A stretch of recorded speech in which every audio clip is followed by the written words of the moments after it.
Kumukulo na. May lemongrass, may tomato, ginger, onion, garlic. Lalagyan natin yan ng isda. Hindi ko alam kung anong pangalan ng isdang to. Tapos lagyan dito ng dahon-dahon, cabbage, para meron siyang fiber.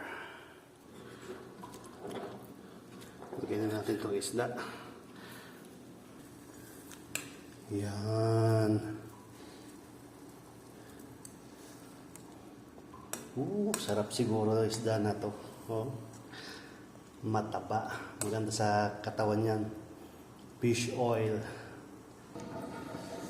Kanin natin. Uy! Kumukulo na.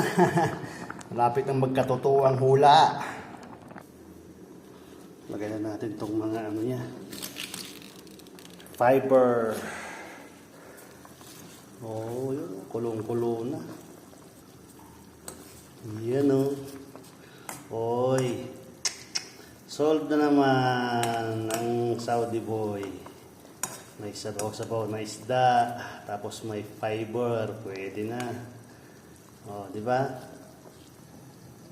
Check natin. Uy, luto na ang ating sinabawang isda.